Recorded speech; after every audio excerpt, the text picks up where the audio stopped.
Milo, is that you? There, I think I got it.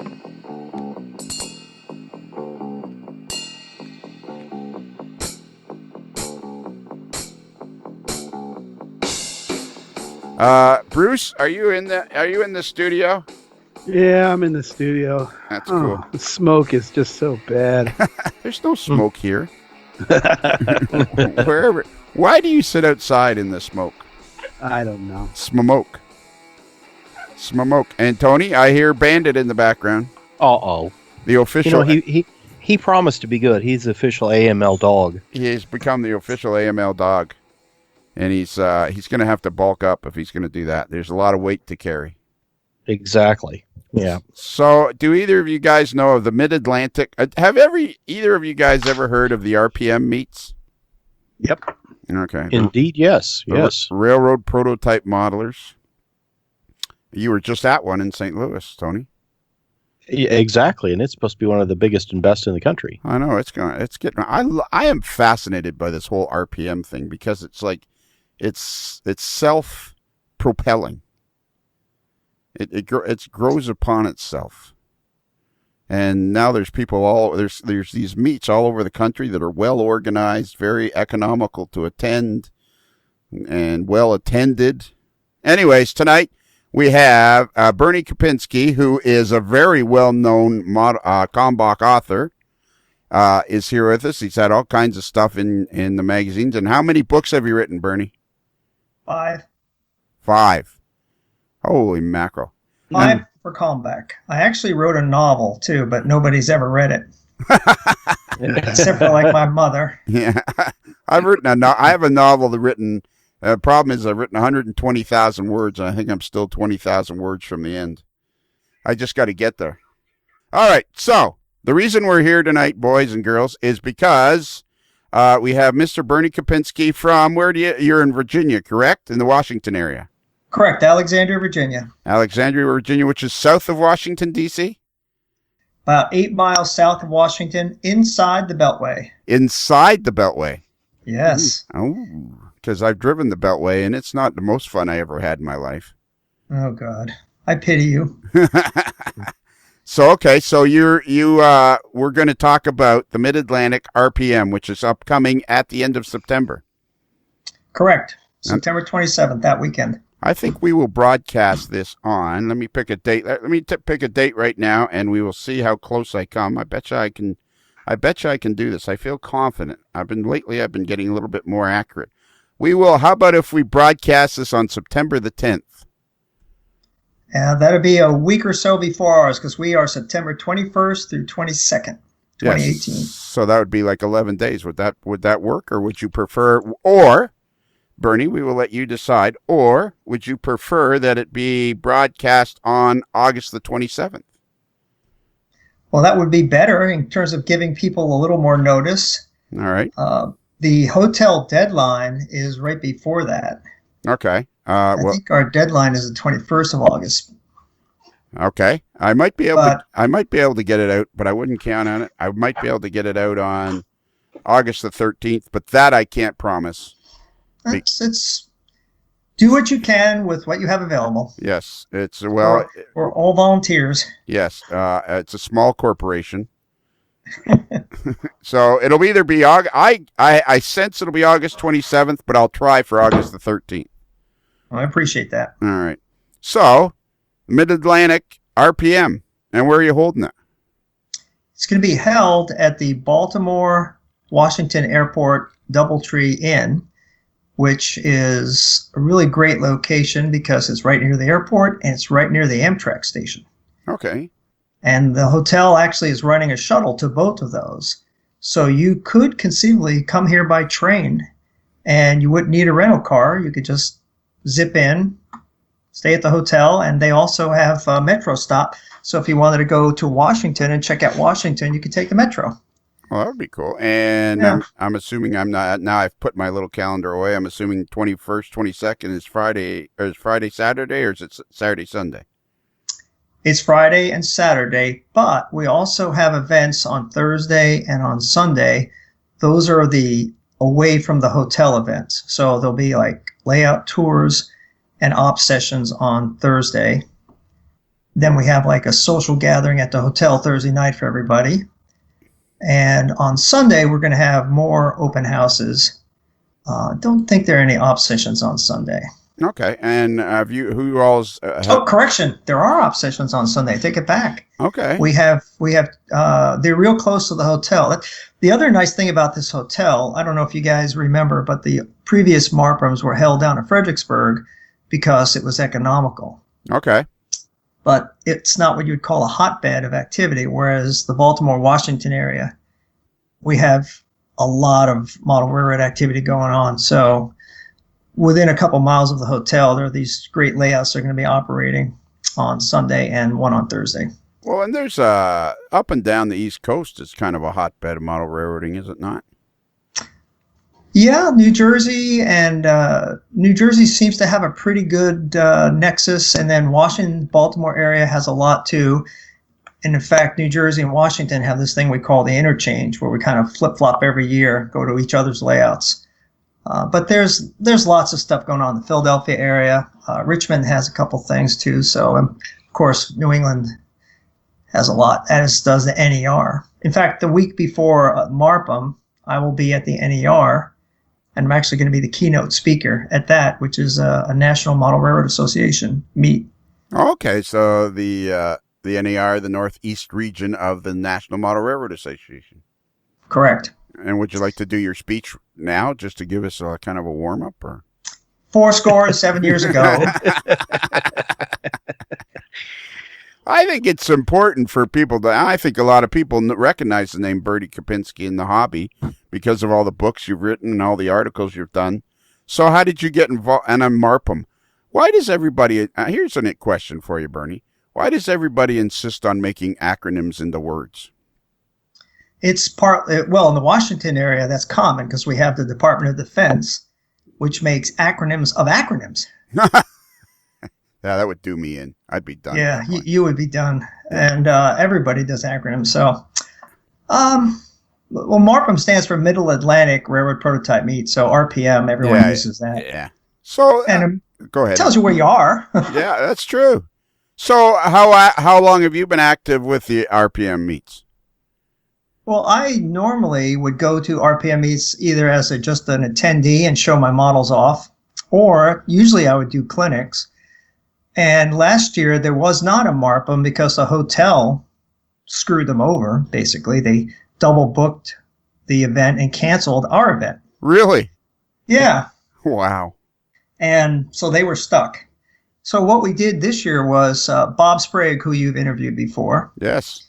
He found this hotel up in Baltimore, and we negotiated with them. We got a great deal. And so we got it set up in Baltimore. We think that it's a little better location for an event like this because of the higher population that surrounds it. And also there's just a lot more cool layouts around. Yeah. Well, that always helps if you can go to layout.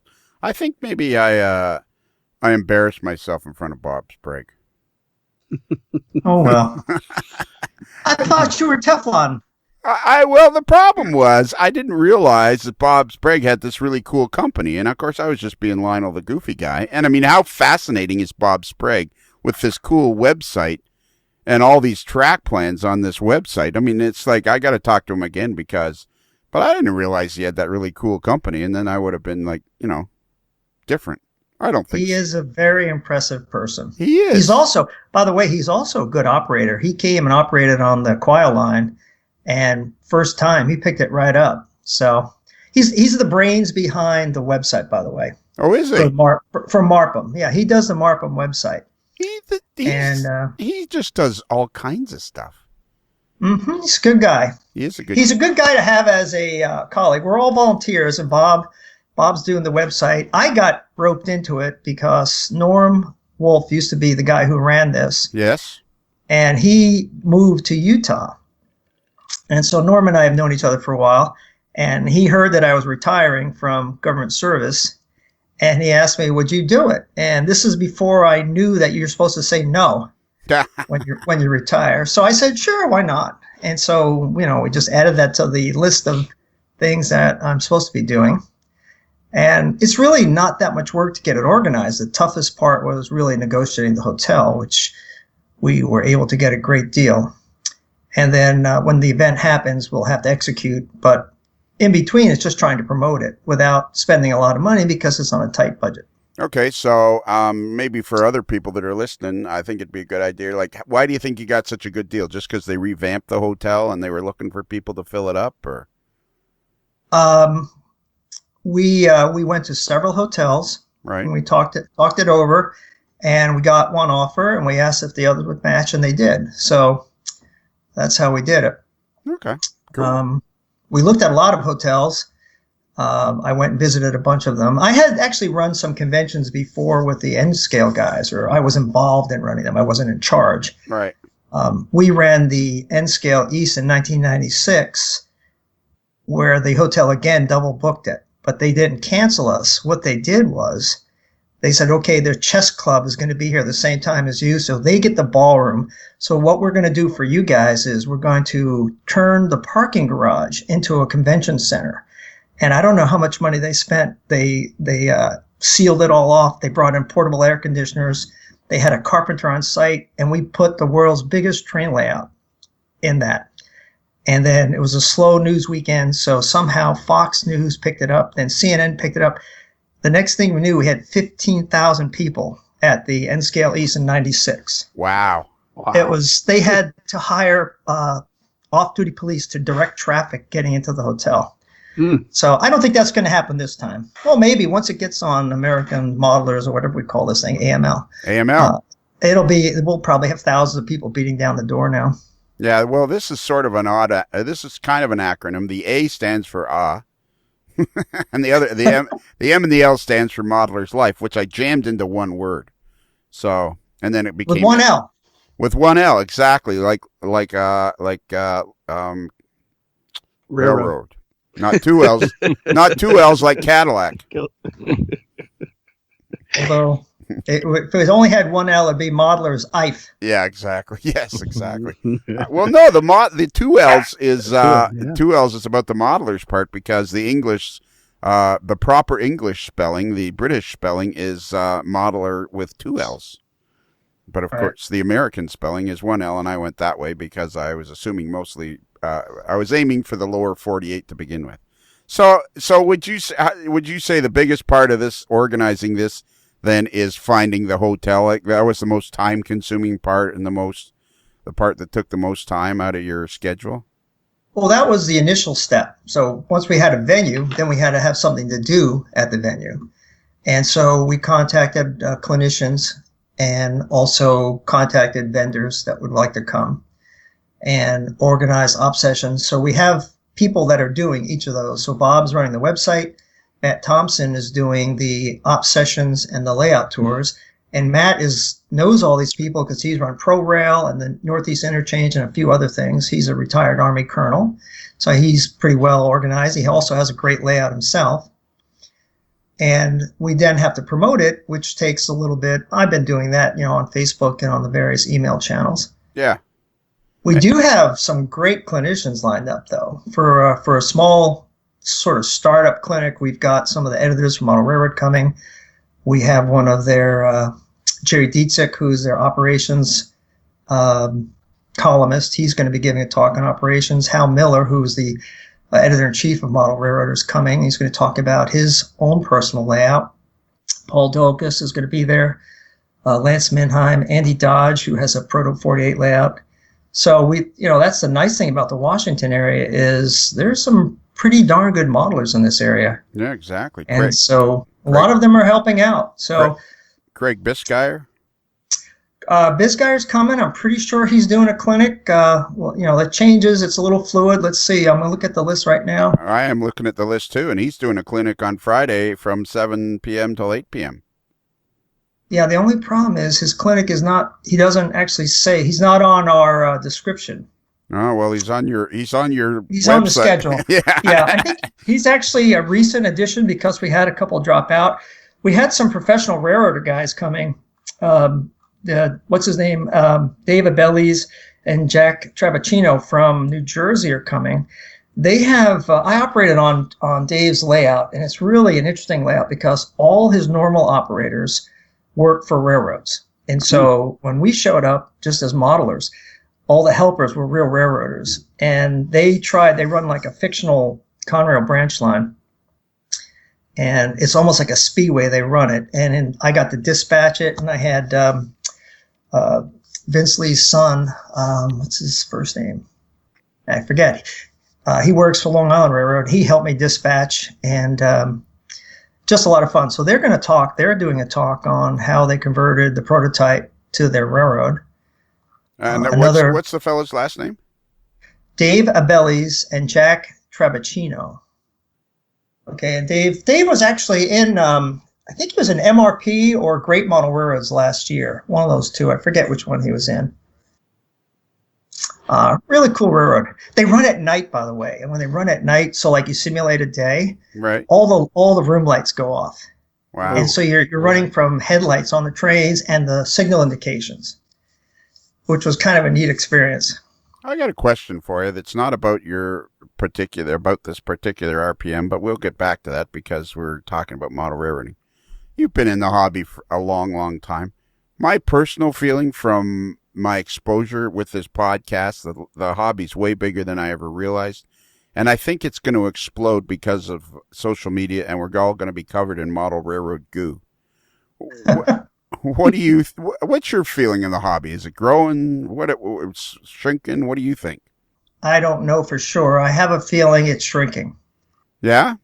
However, the people that are in it are hardcore, and they're more visible thanks to social media and stuff. And the reason I say that is if you look at the other hobbies that are really big, like computer gaming, for example, or even cosplay, they just dwarf what's going on in model railroading.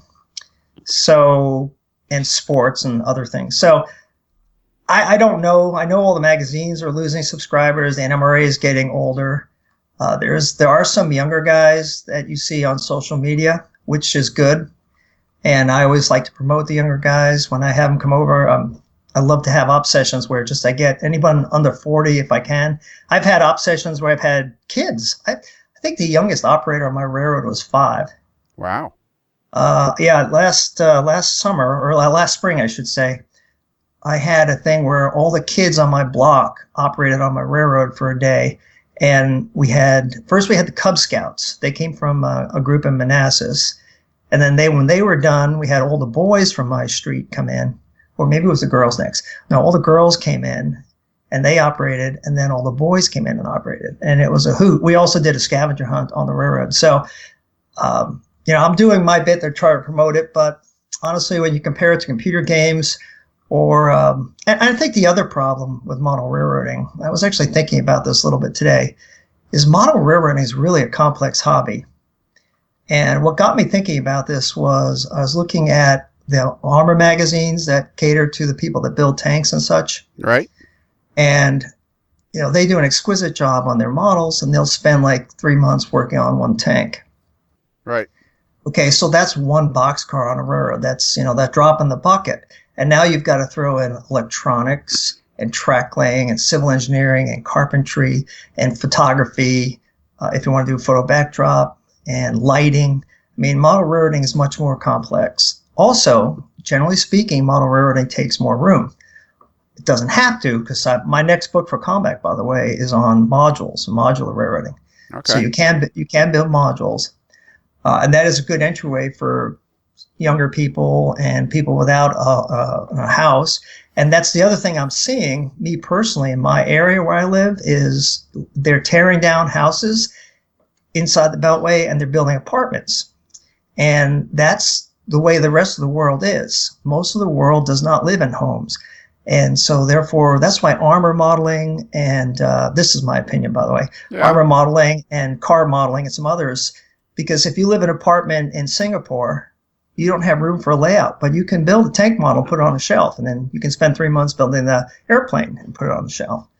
And so I don't know. I've heard you talk about this on your podcast before. I'm not sure I agree with you 100%. I think what we're seeing is the hobby is shrinking, but the younger kids are more visible on social media.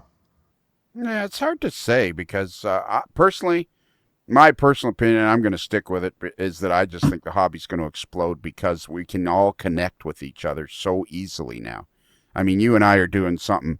And I mean, this is a perfect example. You and I knew of each other before we started talking on the podcast, but really didn't spend any time speaking with each other, not because of anything other than you were going in your direction and I was going in my direction.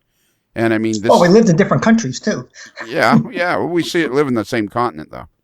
Yeah, that's true. And I'm only about a 10-hour drive away. So I was just in Canada a while ago. well, there you go. But my point is, it's bringing, you and I could now meet at somewhere at some RPM or some layout or something. And we go, oh, hey, Bernie, because we've had the opportunity to talk. And I feel like the opportunity for people to connect so much easier now is what's going to make the hobby grow. That's my own personal belief. Anyways, I know magazines are shrinking, but I know the guys at White River Productions are blowing that problem out of the water by learning how to deal with the internet. Like Tony Cook, who's with us tonight. He's the editor of Model Railroad News. I just realized I didn't introduce you guys. I love it. I love it. Yeah, boy, if this was a professional podcast, can you imagine how good it would be? You can always do that and edit it back in. No, we don't do that stuff. We go on the fly. So with us tonight is Tony Cook, the editor of Model Railroad News, the creator and co-editor of HO Collector Quarterly, an associate editor at Railroad Model Craftsman, and we're not sure. He's either Otto von Drack's immediate superior or Otto von Drack's immediate subordinate. That part we haven't figured out yet. This is true. I'm still asking. I have a request in to find out. You've put in a request to Kevin Daly, and he's kind of just dodging the question right now. Right, it's being mulled over. Yeah. And also Tony lives in Plattsburgh, Missouri, which is just about 60 miles north of Kansas City. And as a little known fact, he just bought the sweetest 1995 Cadillac Eldorado with only 27,000 miles on it in pearl red. Wow. Yeah. It is sweet. It is sweet. And I feel somewhat responsible because he sent me a picture, and then he sent me a picture of the guy wanted $8,500, and I'm like, buy it. 27,000 original miles, never driven in the rain. The tires on it only had 500 miles. It's like he bought a brand new 1995 Cadillac Eldorado. So 95. Okay. 95. So Tony, you're going to start wearing a hat and one of those big long coats and all the jewelry and stuff? I was thinking, since it's a red Cadillac like that like Lionel and I should dress up like Big and Little Enos from the Smokey and the Bandit movies. I like that. Oh, yeah.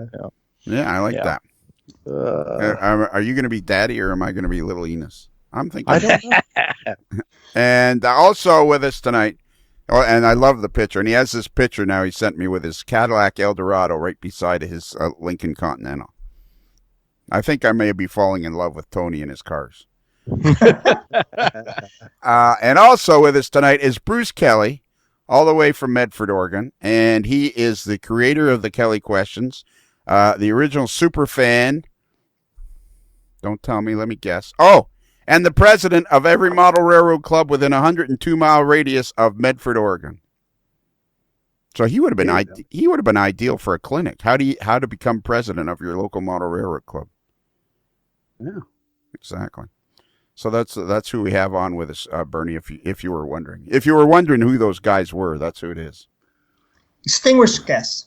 Or are they hosts? Are they co-hosts? I would say so. Yeah. They're part of the crew. Yeah, they're part of the crew.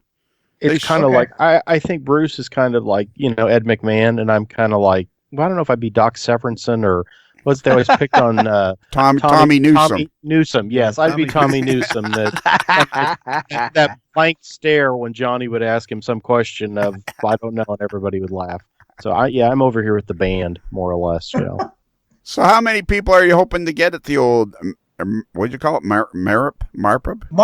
Marpum. As many as possible. Any, have you, so who's in charge of registration? Basically me. Oh, so you're, okay. Yeah, but the way we did it was Alchem Scale Models, which is my little company, is the sponsor. And this shows you why I am not a good businessman. Because if the convention makes, or the meet makes money, we redistribute it back to the clinicians. But if it loses money, I pay. Wow. So this is how I run business. This is why I'm not rich. But we were hoping to get more people than before, and so far the early registrations look pretty good. So I think we're going to be okay. I don't think I won't have to sell my car to cover the loss. So I think we'll be all right. Do you still have your Porsche? Yeah, I got. I don't know. Last time we talked, did I have the black one or the silver one? Do you remember? I have a 2011 997 4S. Okay, answer me this question. So you've always driven the 911s, right? Not always. I've had one now for about 11, 12 years. Have you ever driven a Boxster? Let me think. Boxster, no. No. Is that not a girl's car? Well, a lot of women do own them. Yeah, whenever whenever you see a guy driving a Porsche Boxster, you want to just force the guy over to the side of the road and say, "Get out of the car. That's a girl's car. That is not a real Porsche. It's a girl's real Porsche." Well, I'll tell you what, it's a pretty quick car. It may be quick. It may be quick, but it doesn't look like a 911, and to me, that's a Porsche. You want to be cool, get a 911. Actually, the line I've been thinking, and my next car, it will probably be electric.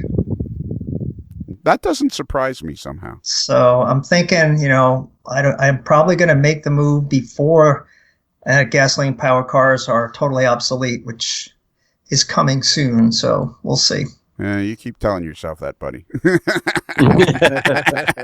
All I can tell you is check out this guy named Tony Seba, Seba, and listen to some of his talks or even read his book. It's very interesting. I only read books by Bernie Kempinski. Sorry. Oh, good man. So we covered some of the. You got the operating on Thursday. You got and get together on Thursday night, and you're going to have clinics pretty much all day Friday and Saturday. Correct. And operating on Sunday. How much for the hotel rooms? Like, how much is it to register for this meet? Well, right now the early registration has expired, so it's $50 to get in. And that's for the 2 days. For 1 day, it's $35. We also have a fellow named John Green who's doing a hands-on clinic, and that is an extra $15, but you get a passenger car out of the deal. Wow, that's cool. And another cool thing is we have Jeff Springer giving a clinic. He's from Custom Model Railroads, and they're out of Baltimore. He builds a lot of custom layouts for people, but he also sells these really cool laser cut acrylic kits of big city buildings and bridges and stuff. He's doing a clinic, and he will be giving away a free kit to everyone. I'm not sure if he said if they just attend his clinic or if they just attend the convention. So he'll be giving away a freebie. Plus, he's auctioning off one kit of the winner's choosing from his collection of things that he sells. And if you go to his website, you'll see he's got some really cool, expensive kits. So that's a pretty nice benefit. That's Jeff Springer, and what's his website? It's Custom Model Railroads. I think it's just cmr.com. I put a link on it on our Facebook page, but let me just double check that. Yeah, let's double check that. While you're double checking that, I'm going to tell everybody that it says here we've been fortunate to have the attendance and participation of nationally recognized model railroaders, including, but not limited to, Butch Eiler, Andrew Dodge, Bernie Kempinski, Marty McGurk, Lance Mendheim, and is it Mendheim? I think so. And Tony Sissons. Is it Sissons or is it Tony? And the only reason I mention that is because I asked Marty to be on with us because Marty is a good friend of Bernie's, and he refused because he's on vacation in Myrtle Beach. And I don't think it would have killed him to make the trek home for a couple hours and go back to Myrtle Beach. or he could have done it from his laptop. Well, he's excused. We won't say why. It's custommodelrailroads.com is his website. All right. Are you on that, Bruce?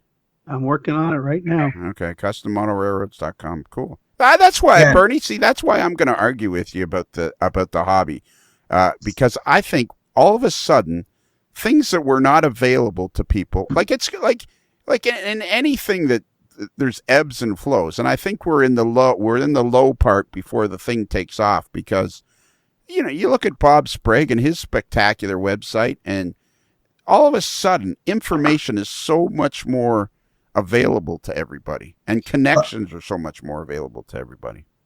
But Lionel, that is also true of every other hobby. But every other hobby. There's a Porsche 911 997 users group on Facebook. Absolutely. There is a Diablo 3, actually multiple Diablo 3 players groups. You can be in a clan. I mean, this is true. We are finding each other, so we're coming out of the basement, so to speak. Yes. And model train guys are, but every other hobby is too. So in terms of just raw numbers, I don't know. I don't know. However, I'm not saying it's bad. I'm enjoying it. I mean, I'm at the tail end of this whole thing. I don't know where it's going. I'm enjoying where it is now, and through my website, I have customers all over the world. I have friends all over the world now who come visit me. I've had Australians visit me. I had Norwegians, Swiss, some German guys, Canadians even. So, yeah, it has made us easier to connect. But whether that means the overall hobby is getting bigger or not, I don't know. Well, here's what I was going to say. You say that there are all these other hobbies also are connecting on the internet. The one thing that the other hobbies don't have is, like, our hobby's way cooler. That's true. I agree. It's actually a cool hobby, and my wife is always amazed. Like, no matter where I go, there's somebody I can go visit and hang out with. Yeah, I think that's the difference. Maybe that's the difference that I think is going to be the thing that pushes it forward, is that model railroaders as a whole are just are fun to hang out with and make connections better. And I think that's what we're going to see is push the hobby forward, is people are going to just be able to connect, and it's going to grow on top of itself. Because I got several young guys that are interested in the podcast and have found the podcast. And I personally, I think as we go through the years and you're watching Russian car crash videos, it comes down the side, maybe you'd like to see this. And people are going, I didn't know that even existed. And I think I think that digital media is going to give people the opportunity to be model railroaders without feeling like they have to build a 20 by 36 mushroom layout in a dedicated outbuilding. All right, Lionel, I'm an analyst by trade. Okay. So I'm going to challenge you. Good. Let's see the data, not feelings, data. All right. Robert McNamara was big into data too. I know. He ruined DOD. Yeah. He was huge into data. And we won't go any farther than that. Okay. So let's stop arguing about that, because then... we're not arguing. We're discussing. Yeah, I know. We're not. Yeah, we're discussing, and I think it's a good discussion, because you've been in the hobby lots and lots and lots. So I think So what else do we? I want to talk about Bernie Kempinski for a minute, because my favorite subject. Well, good. That's perfect. And Tony and Bruce, Bruce, did you find that website? Yeah, I found it. What's it like? Hold on, let me go, because I'm looking at his Alchem too. His Alchem? Alchem. That's his business. My small business, yeah. Small business. Oh, you're looking at Bernie's small business. Hey, yeah, actually, I got a bunch of new kits I want to introduce, but it's amazing. I retired and I don't have time, but it's for the weird reasons. It's for I goof off more now. Before I was more dedicated. And, I came home from work and I knew I had to get stuff done, and I did it. But now it's like, I'll go to the gym. Maybe I'll play Crystal Quest for a while. I'll go play golf with my wife, which, we've been working out. So let me take a nap. It's kind of nice, actually. All right. Now, how many years did you have in before you retired? Well, I think it was around. It's kind of weird, hard to say because I was in the Army. I don't know if you want to count that or not, but about 35 years as a professional defense analyst. All right, cool. Roughly. All right, so last time we talked, you were working on a book about something to do with No, that was the Waterford Terminals. The Waterford Terminals, that's what it was, yeah. That book is out. That book's been published. Yeah. He's got the layout too. Yeah, I've got the Port of Los Angeles layout, which I still have.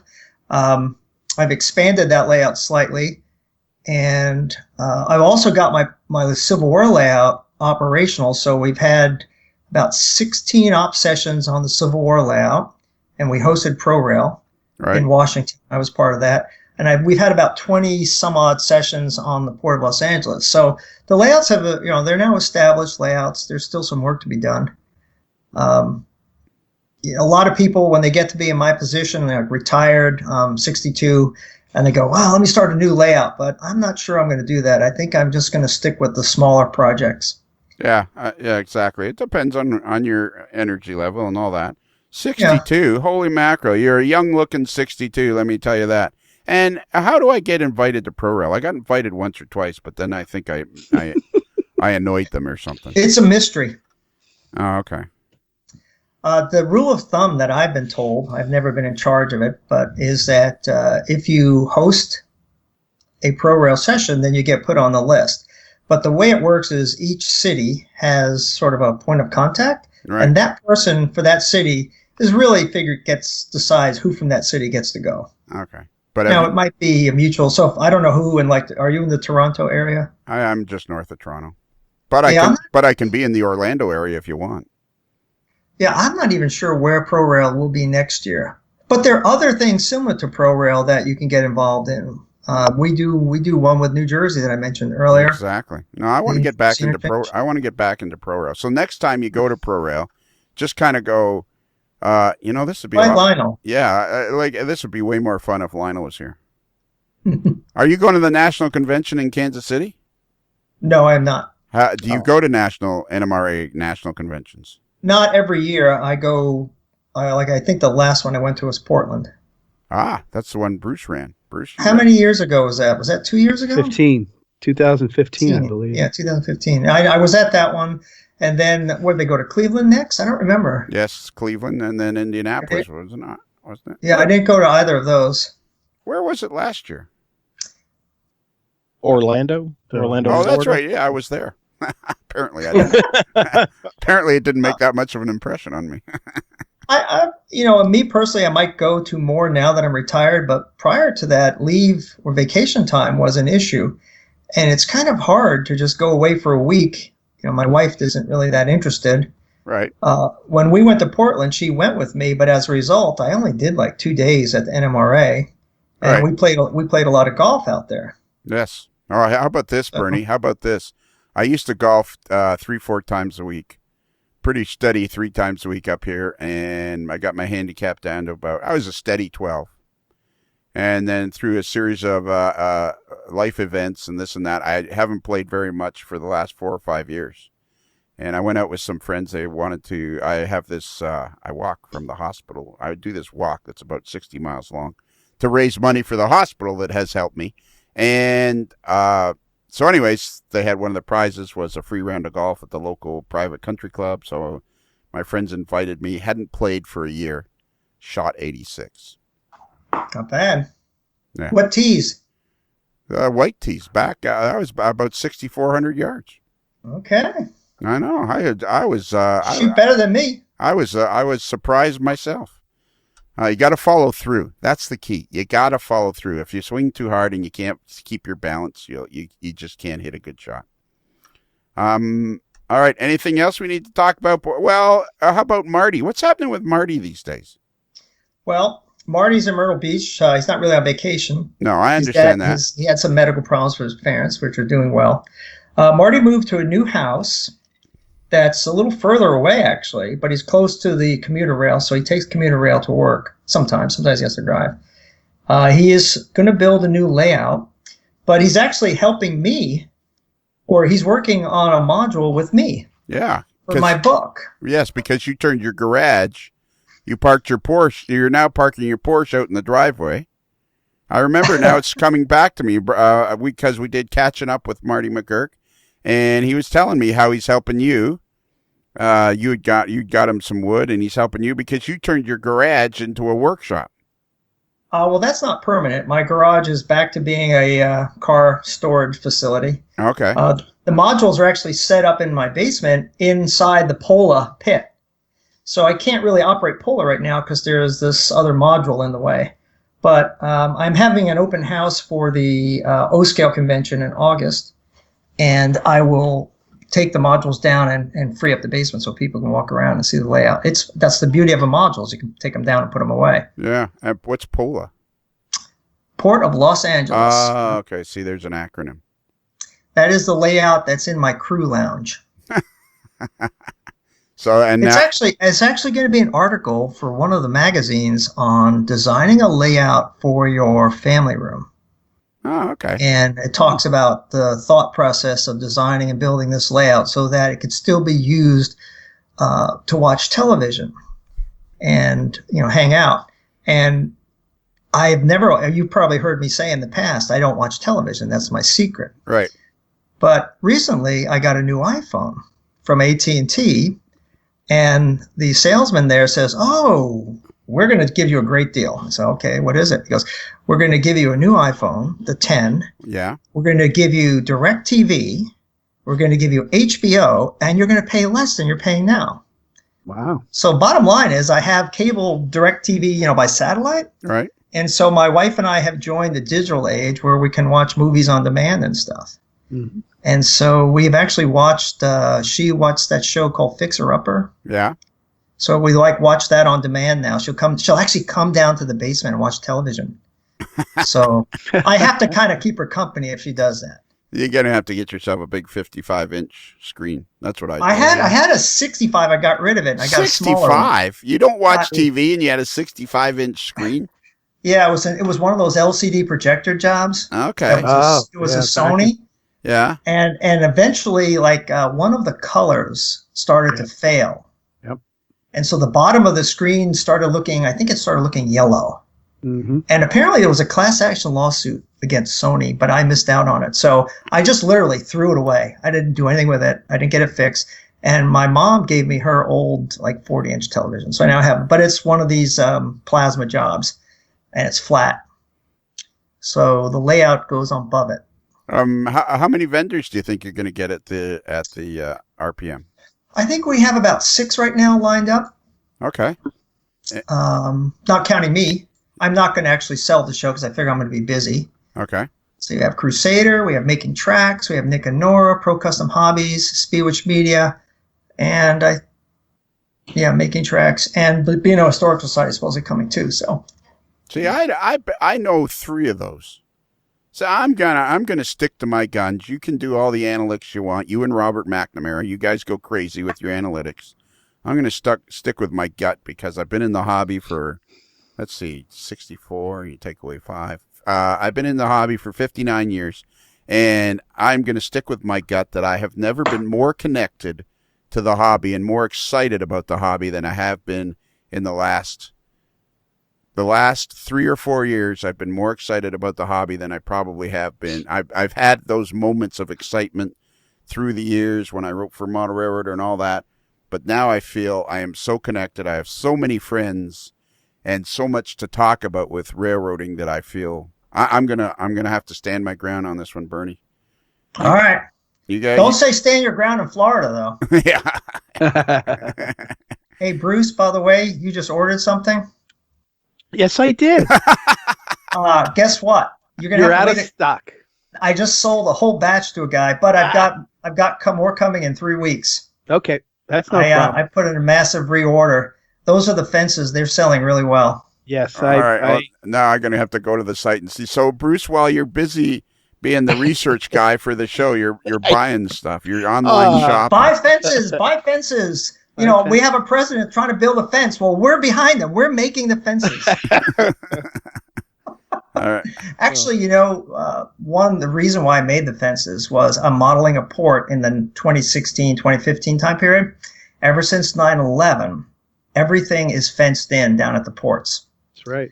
And back in like 97, 98, I would rail fan Baltimore. I literally walked out onto the container terminal, stood right under the cranes and took pictures. Yep. And now you can't do that. Yeah.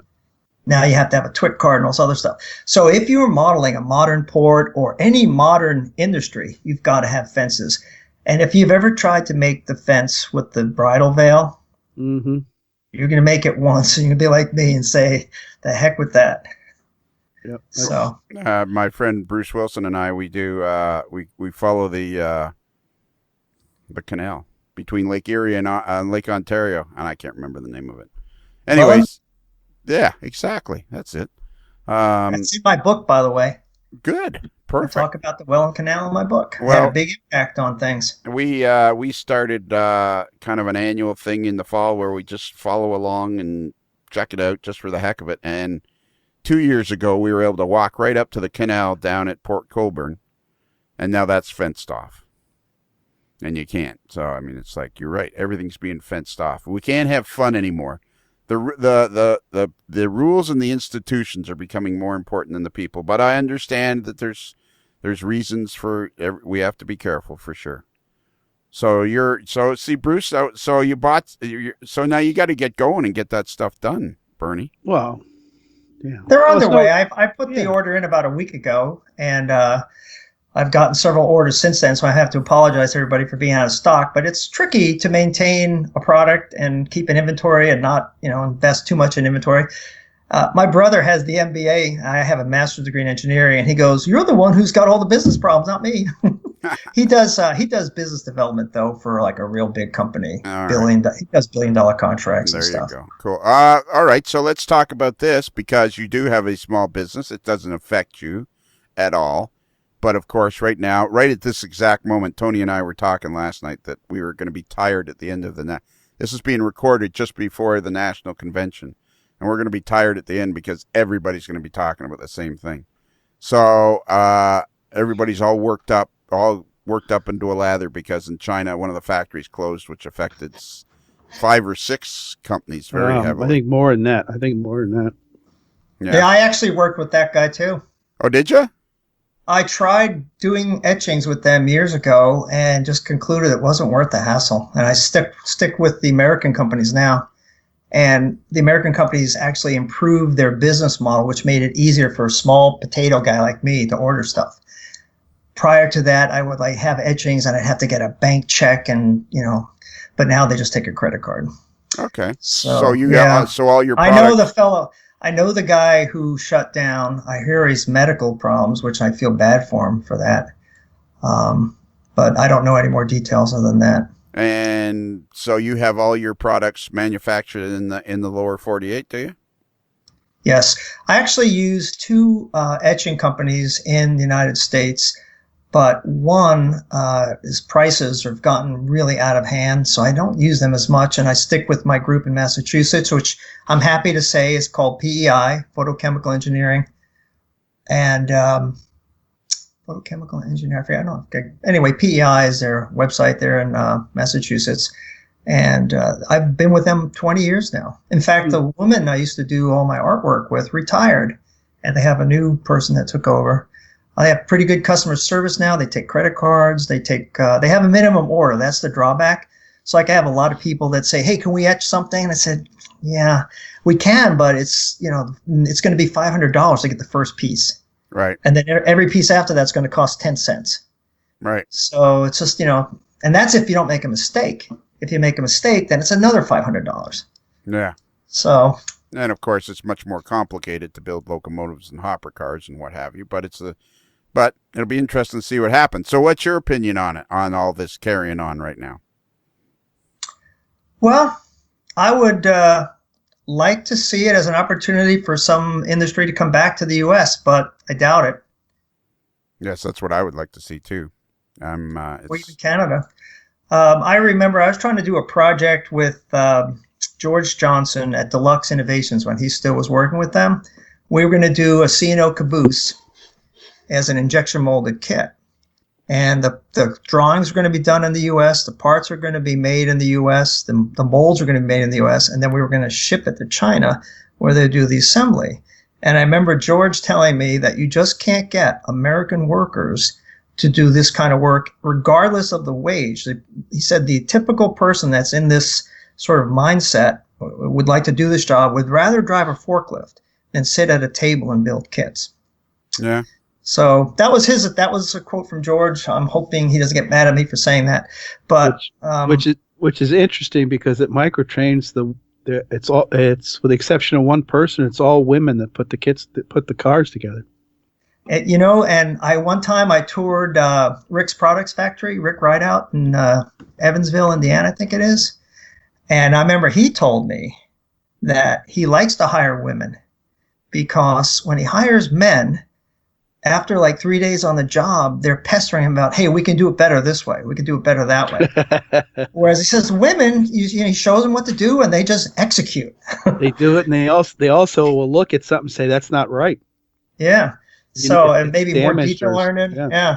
So anyway, these are all, I would be, if we were in court of law right now, everything I just said would be not admissible because it's all hearsay.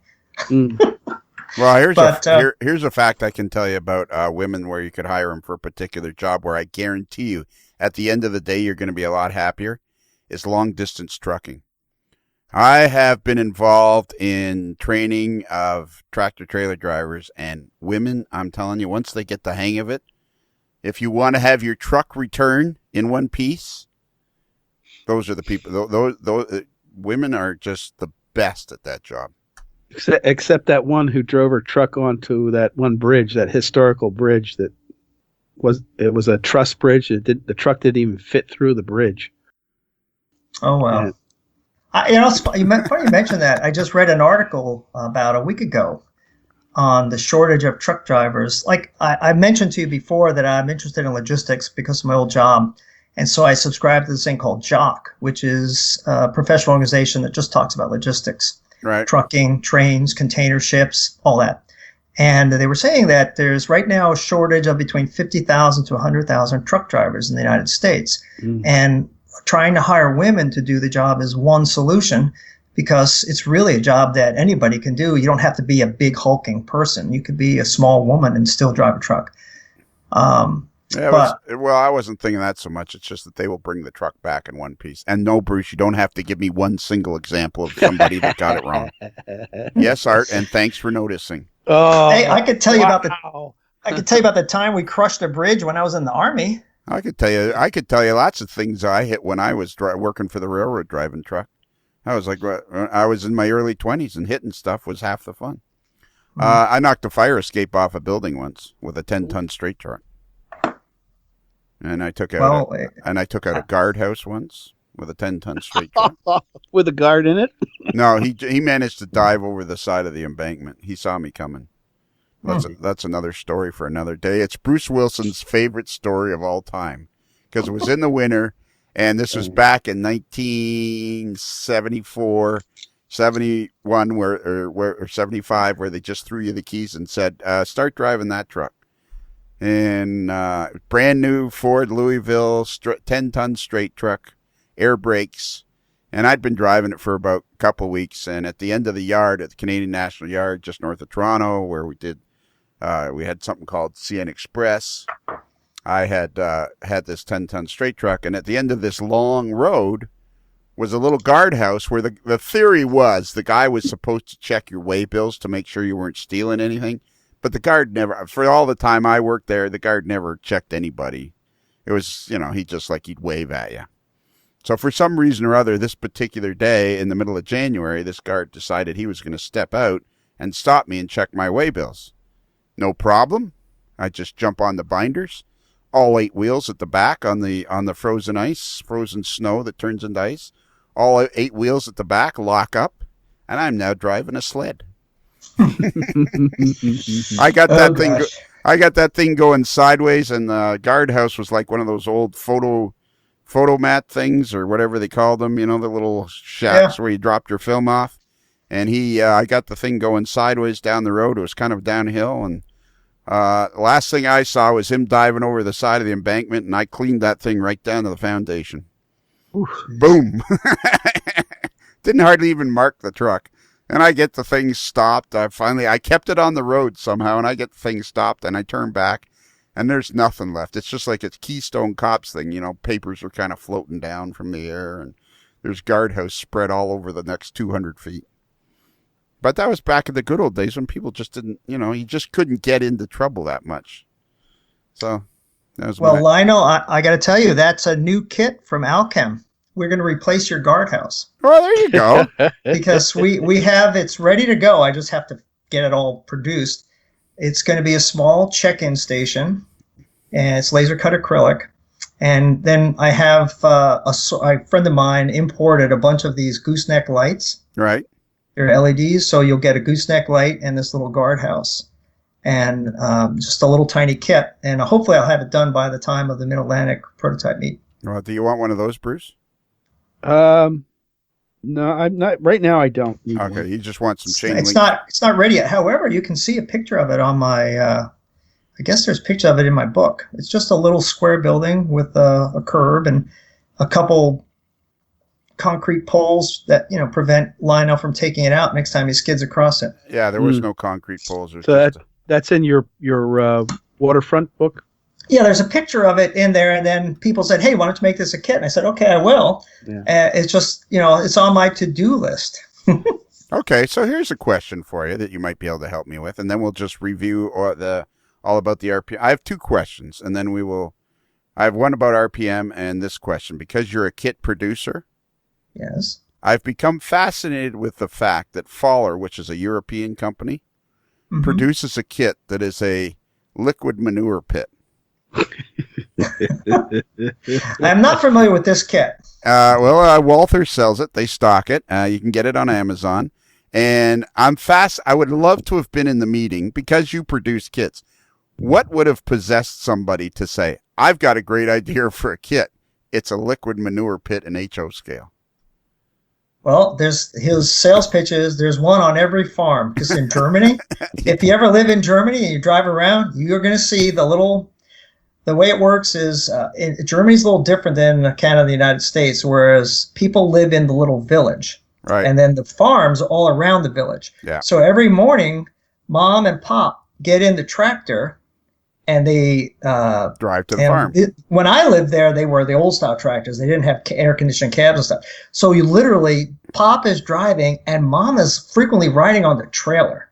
Okay. And they're going out to their fields that they're going to farm. And a lot of times they're hauling that liquid manure trailer right behind them. Okay. So that was a sales pitch, probably. Yeah, but It probably sounds a lot cooler in German. It's probably like, Ausgeschnacken, Tonken, Fagen, Schnacker. Maybe that's the problem. That's the problem. Because there's just no way to say it. I'm now in trouble with all my German friends. Yeah, you are. Don't worry, nobody's listening, though, so you're okay. Nobody in Germany. There are some people in Germany. We've been downloaded in 90 countries around the world. I'm screwed then. Yeah. What is the deal with RPM? It's pretty cool how RPM meets have become as popular as they have. We did a show with Eric Hansman, who has RPM. He does a website. He does. Or the Facebook site. He does the Facebook site. And he does a website, designbuildops.org. And do you know what .org stands for? Organization. Exactly. Organized. I actually know Eric. I've known him for many years. Yes. When he used to live in Pittsburgh. Originally from Indiana, Pennsylvania, which is just outside of Pittsburgh. And they have their own model railroad club. Well, my theory on RPMs is, one, it's not the NMRA. Mm-hmm. So you don't have to have a, quote, membership. So you can just show up. There are no, quote, contests. There's no judging. It's all sort of collegial and cooperative. And I think that appeals to a lot of people. A lot of people don't want to take a model to an NMRA contest because they're afraid of getting judged. You can always put a model out. You don't have to get judged. So I think that's part of it. And the other thing is that the MARPM or RPMs typically are on weekends. So you don't have to devote a whole week like at the national or even the regionals, which I actually like the regional conventions, the MER, the NER. I think Right. those are, you get a lot of bang for your buck when you go to one of those events. Mm-hmm. And so I like going. We're having the MER in Rockville here this year, and the NER I'm going to. So those are good events too. But I think it just is a nice compliment for the people that are not NMRA members. Yeah, and it's just not fascinates me. I am fascinated by the fact that RPMs are not connected. Like you guys aren't connected to the Valley Forge one, or you're not connected to the one in the Northeast up in the Connecticut area or anything, or you're not connected to St. Louis, or you're not connected to Chicago. Except they all seem to operate kind of under the same umbrella and kind of follow the same idea, and it's pretty cool. It's a good example of, if you don't put in rules, you can really develop something pretty cool. Well, and there's a lot of crossover. For example, I'm going to the Chicago one. I'll be going to talk because this is their 25th anniversary, I believe. Yeah. And last year I did a talk at the St. Louis one. Yeah. So well, they're very cool. It's very slick how there's no administration. That's what I was going to say. There's no layers after layer after layer of administration of RPMs, and they seem to work very, very well. Well, the cool thing is it's volunteer and it's also nonprofit. So if the event makes money, it goes back to the people who had expenses. So if clinicians come in and have to take up a hotel room, they will get partially reimbursed if the event makes money. And that's the Florida one did it that way. I know the St. Louis one does it that way too. I don't know if the others do. I'm pretty sure the Chicago did that, was doing that. Anyways, it's very cool. Well, Lionel, I don't know if you know this, but in England, I'm not sure about Germany, but in England, you get paid to exhibit your layout. Yes. I think it's the same thing in Australia too. So that doesn't really happen in the U.S., but it's evolved to where at least clinicians can get some of their expenses back if they do a clinic. And some people love doing clinics. Like we have a couple of guys locally, I won't name them. They like putting on clinics. They're good public speakers. They don't have to be reimbursed. They wouldn't care. They like just getting out there and showing off. Right. But other people, if you're getting someone to come in from Milwaukee or from New Jersey and they got to take a hotel room for a couple nights, and we have a couple New Jerseyites that are coming down. One guy who has not done a clinic before, but he's a great public speaker. He's a management consultant. And he has an HO scale Civil War railroad in his sort of Victorian Queen Anne style house in New Jersey. And he's come down to talk about that. And his name is Tom Radice. And you want to see this guy's clinic because the layout is incredible. It's HO scale. And their rolling stock is all either scratch built kits, right, or they took the old Mantua engines and they're rebuilding these things. And there's like a little cabal of guys that work on this, and they use 3D printing, including 3D printed brass parts now, and some other things and little motors. I mean, it's really pretty cool. So he's coming down to give us a talk.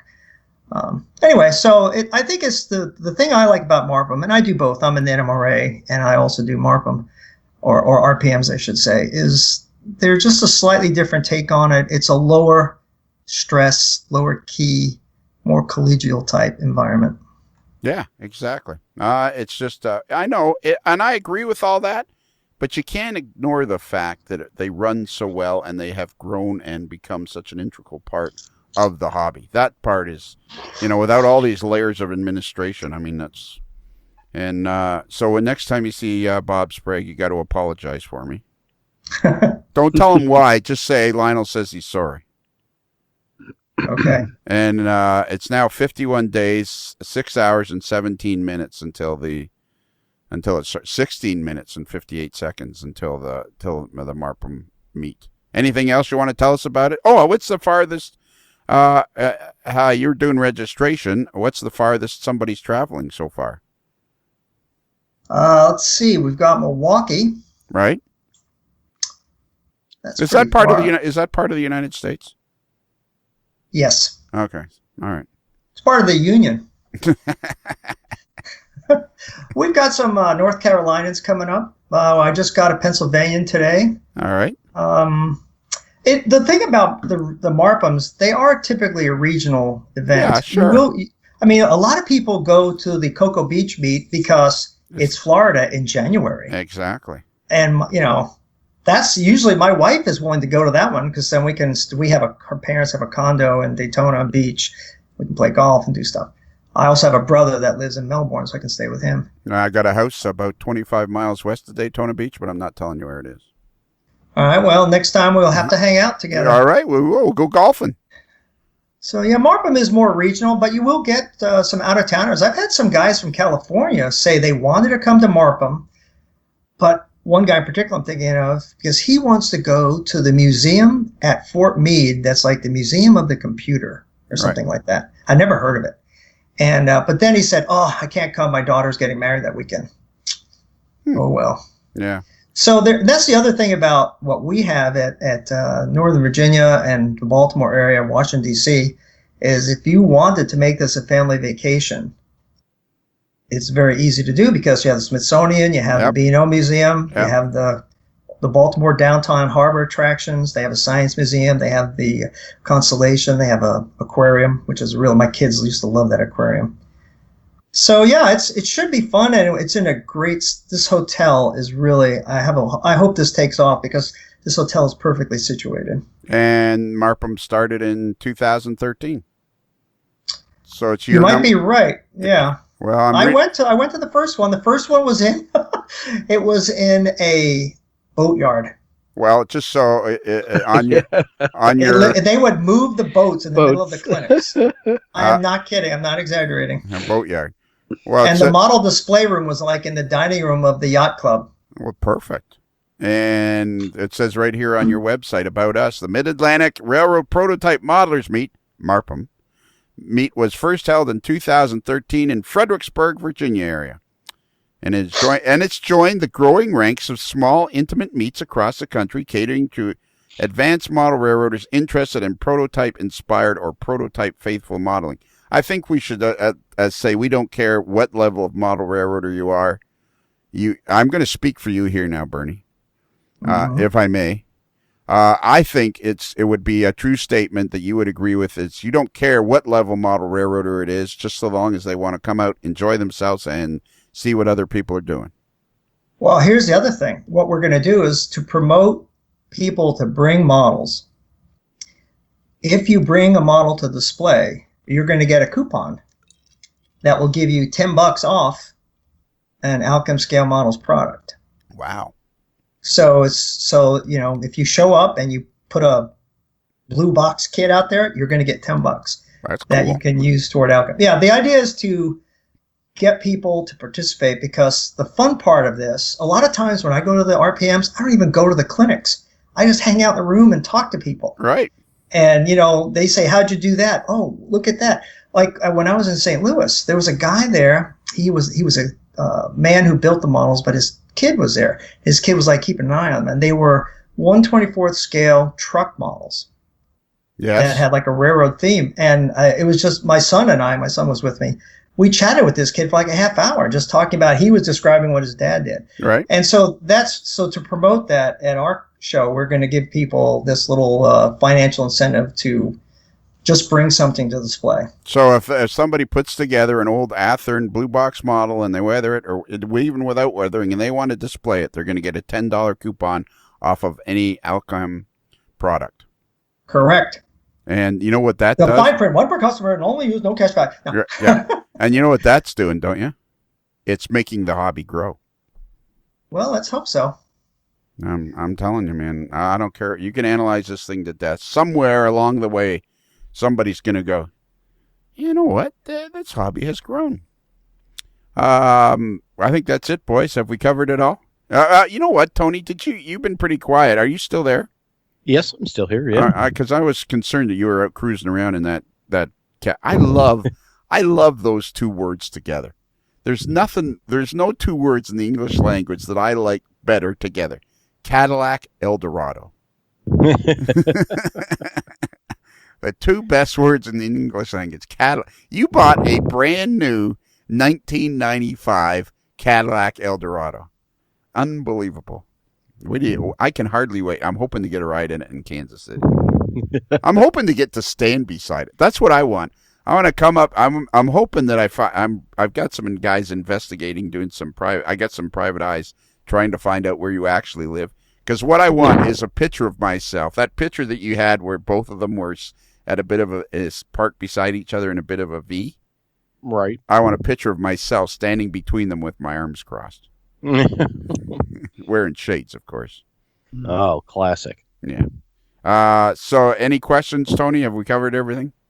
No, it's really exciting to get to I've seen a number of his books over the years, so it was fun to actually get a chance to meet and hear or talk to. Yeah. All right, cool.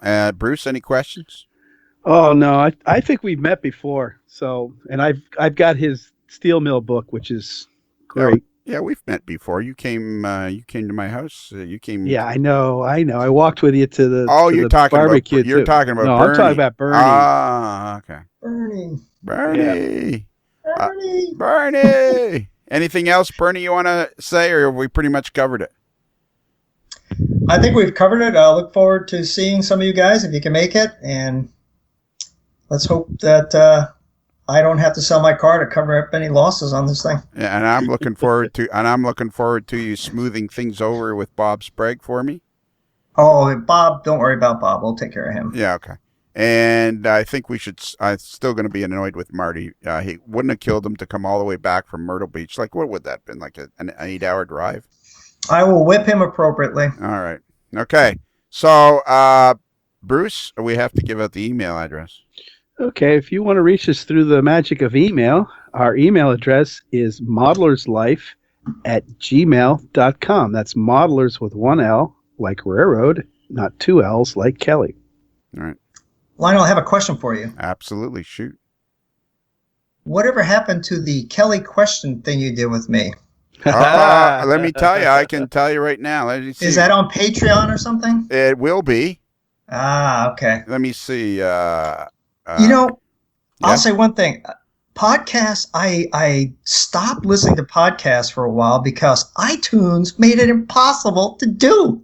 Oh, that's I got so aggravated, I just stopped listening to podcasts because I used to do them on the train to work. Yes. But I couldn't get, they kept changing it, and I got a new phone. They can be iTunes and can be aggravating. I just threw up my arms, and I threw up my arms in the air one day. I said, "That's it. I'm not doing podcasts for a while." So maybe I'll get back into it. I don't know. All right, let me see here. You were round number 25. You were published some time ago. I will. You know what? I will send you that.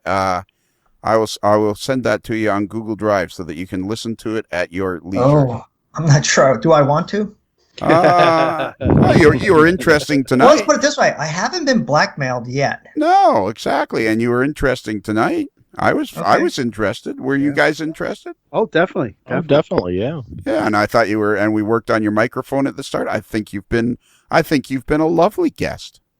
Well, I will say this. If you guys are in the Washington area, I am 2 miles from National Airport and a half mile from Braddock Street Metro.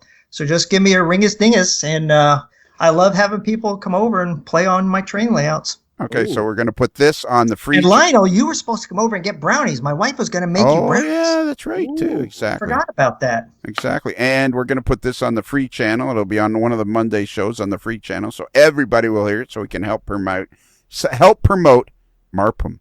Or for those of you who don't like acronyms, it's the Mid-Atlantic Railroad Prototype Modelers Meet. All right. And we have a Facebook page at amodelerslife.com. And if you go there, you're going to find links to different places you can download the podcast. And we have our Facebook page and all that stuff. And all the shows are listed on there. And I think we covered everything. Have we not, gentlemen? Yep, indeed we have. I am in love with that Cadillac. I just saw a Cadillac on Speed is the New Black. But I think that was like a 65 or 75 Cadillac. Ooh. And the guy got it for his wife as a anniversary present, and then they basically put a new car underneath it, like a resto mod. Oh yeah. Well, this car doesn't. This car doesn't need anything. It wasn't even driven in the rain. It's like a brand new. It's like you were one of those. It would be like one of those moments, like It's just there. It is. All right. Thank you very much, Bernie. Good night, gentlemen. Good night, Bernie. Bye-bye.